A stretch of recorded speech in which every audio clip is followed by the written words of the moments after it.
এই শাকটাকে আপনারা কোন জেলায় কী নামে চিনেন অবশ্যই কমেন্ট করে বলবেন। আসসালামু আলাইকুম, কেমন আছেন সবাই? আশা করি সবাই ভালো আছেন। আমি তো এই শাকটাকে চিনি কলই শাক নামে।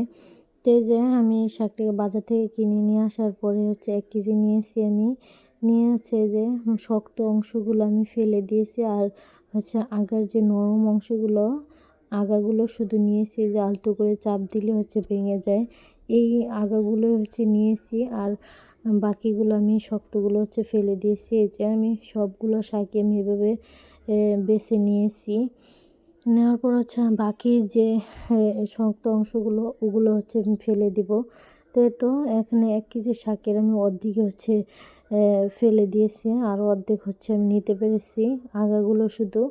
তো যে পরের দিন আমি শাকটাকে ভালো করে ধুয়ে তারপর চিপে পানিগুলো ফেলে দিয়েছি, আর মিহিন করে আমি এটাকে কুচি করে নিয়েছি।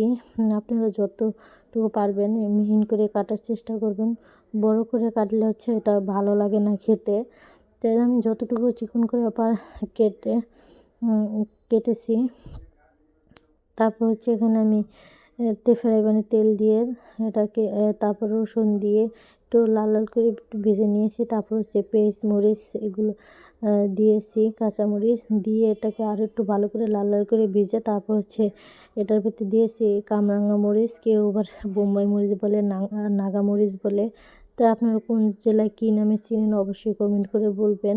তারপর এখানে লবণ দিয়েছি, তেলের ভিতরে দিয়ে শাকটা দিয়ে ভালো করে নেড়ে চেড়ে তারপর আমি নামিয়ে নেব। এই যে যতক্ষণ না পর্যন্ত পানি শুকিয়ে আসছে ততক্ষণ অনবরত এভাবে নাড়তে থাকবেন।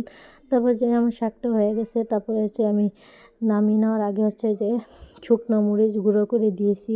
মাশাআল্লাহ, খেতে কিন্তু খুবই মজা হয়েছে, আর কালারটা খুব সুন্দর হয়েছে।